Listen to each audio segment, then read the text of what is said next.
Thank you very much, and let's hear it for the National Guard, the Royal Guard of Norway. They're all behind the glass. We see you, we love you, we welcome you. Thank you for making this a day of celebration between Norway and Albania. What a delight, and I'm so happy that my very good friend Nico and my very good friend Jens, respectively our wonderful Minister of Defense and the Ambassador of Norway, put together this fantastic celebration of friendship. So, just to brief you or to refresh on your history class, the people we just applauded from the National Guard, from the Royal Guard of Norway, are the descendants of Henrik Ibsen, if you were doing your literary course in order, the father of modern drama as we know it, the great painter Edvard Munch, and the great explorer Roald Amundsen. So, you know, it is in the tradition of small countries to be treated like jewels, maybe very small in population, but fantastic contribution to humanity. His Majesty's the King's Guard presence in Tirana is undoubtedly one of the most special events that we've been hosting among 1,000 events for Tirana being the European youth capital. It has been a privilege for our city to co-organize this significant and dignified gathering with our Ministry of Defense and the esteemed Embassy of Norway, and by default, because the ambassador covers both Albania and Kosovo, I'm so delighted that we have a fantastic delegation from our brothers and sisters in Pristina.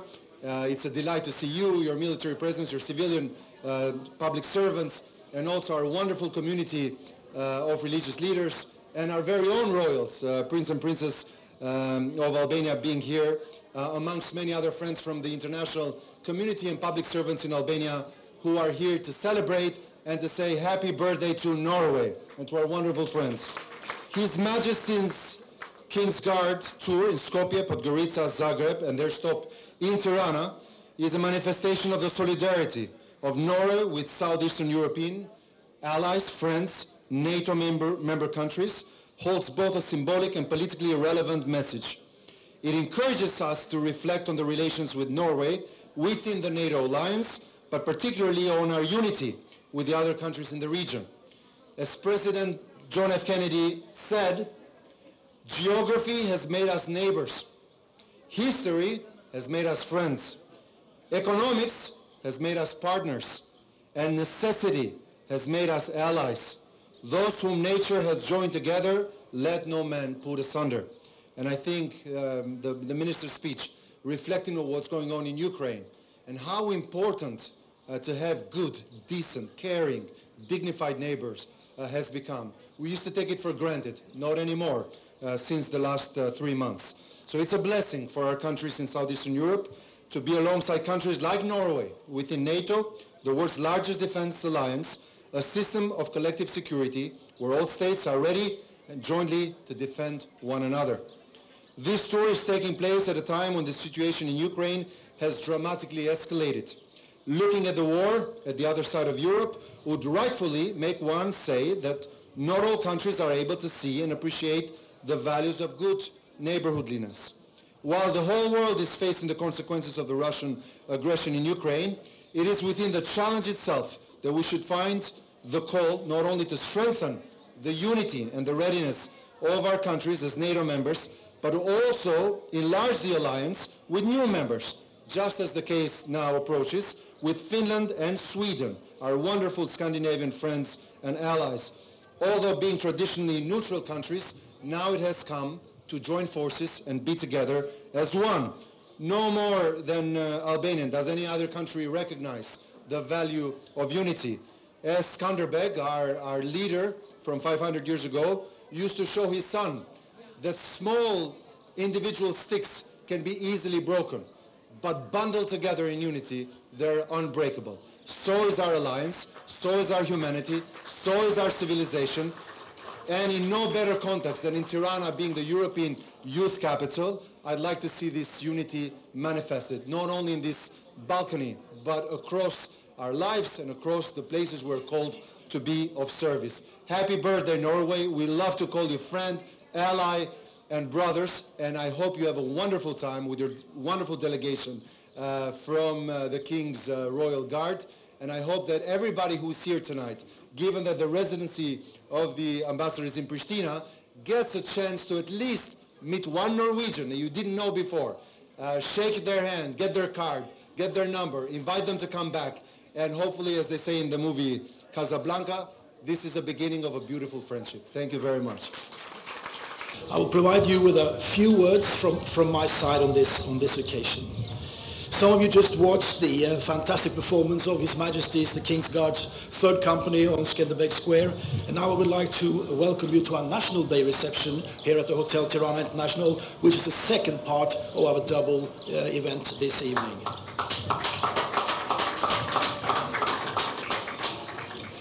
Your Excellency, Nico Pelesci, Minister of Defense, Minister Ulse Manja, Aaron Velia, Mayor of Tirana, Excellencies, Ministers, good friends, partners, ladies and gentlemen.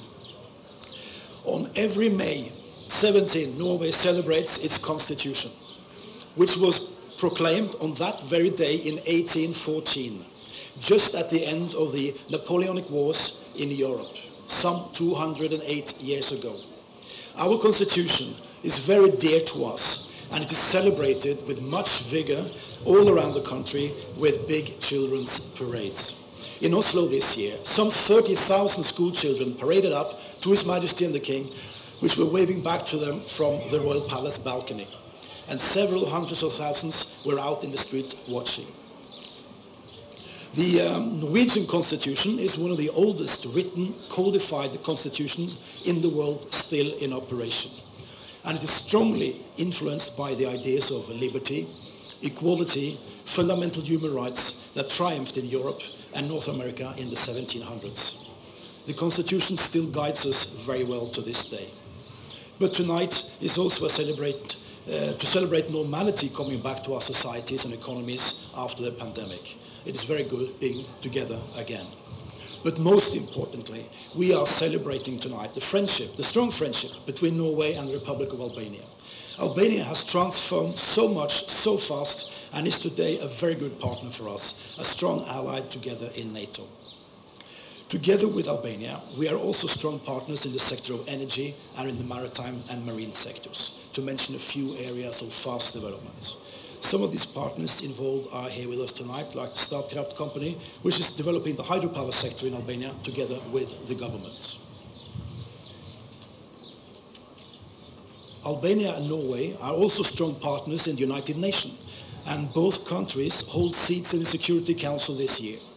We also have strong partnership in the OSCE and many other international and regional organizations. Albanian, sorry for my voice is cracking up a little bit, but cracking well. But okay.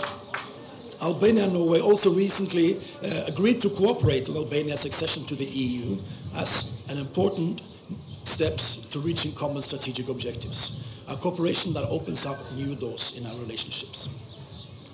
Albania is also the fastest rising tourist destination for Norwegian tourists anywhere in the world. It is no secret, it is the coast of Albania they are coming to enjoy. Reports I get at the embassy tells me they are really appreciating the hospitality of the people of Albania and the beautiful sea and landscapes that you are offering. And the Norwegians like your traditional food and drinks too. The visit of the third company, His Majesty the King's Guards, and the drilling music performance in Tirana this evening is a sign of appreciation from the Norwegian military to the military forces of Albania. But at the same time, to the people of Albania, underlining a strong bond of friendship. Their visit and performance today is a strong sign of NATO solidarity and for cooperation for security and defense of Southeast Europe. In this regard, the company you just watched this evening is also visiting Skopje in North Macedonia, Podgorica in Montenegro, and finally Zagreb in Croatia later this week. His Majesty the King's Guard's third company is held as one of the best in the world, and we hope you enjoyed the performance at Skanderbeg Square this evening. I would like to thank the government of Albania for the cooperation with the Norwegian government, but also I'd like to mention the civil society organizations that cooperate very closely with us, the multilateral organizations, the banks and the finance institutions that assist us on a daily basis. I'm truly glad that we got this opportunity this very evening to convey our thanks to Albania. and to celebrate together what is achieved, but also to lay the ground for our next and future cooperation. Finally, I would like to convey my special personal appreciation to the Albanian military behind me there, and also to the Minister Pelosi and for without them this would not have been possible. Thank you so much. I will now leave the words first to the Mayor of Tirana, Edith Belia. Thank you. It is a great pleasure to be here with you this evening after the excellent show from His Majesty the King's Guard of Norway. Thank you once again, Ambassador, for your efforts in identifying and choosing Tirana as well in this tour you are undertaking in our region. A round of applause goes to the Royal Guard in particular and to our Albanian Armed Forces Wind Orchestra for the high-level performance they both put together. We really appreciate it and enjoyed it. And in Tirana these days it's a big competition because there are a lot of events. Tirana is also the European youth capital. In every corner of the capital, the mayor is organizing amazing events, and it was quite tough to shine, but they did it. So congratulations. From the beginning, I embraced this opportunity, and the Ministry of Defense and Armed Forces have been forthcoming to facilitate the event in the best way. And I should stress that the Royal Guard is present here also as a result of the continued and successful cooperation among our two countries and the relations we enjoy as NATO allies. Norway has been a staunch supporter of our NATO integration process and a dynamic contributor in various security and defense-related projects and beyond.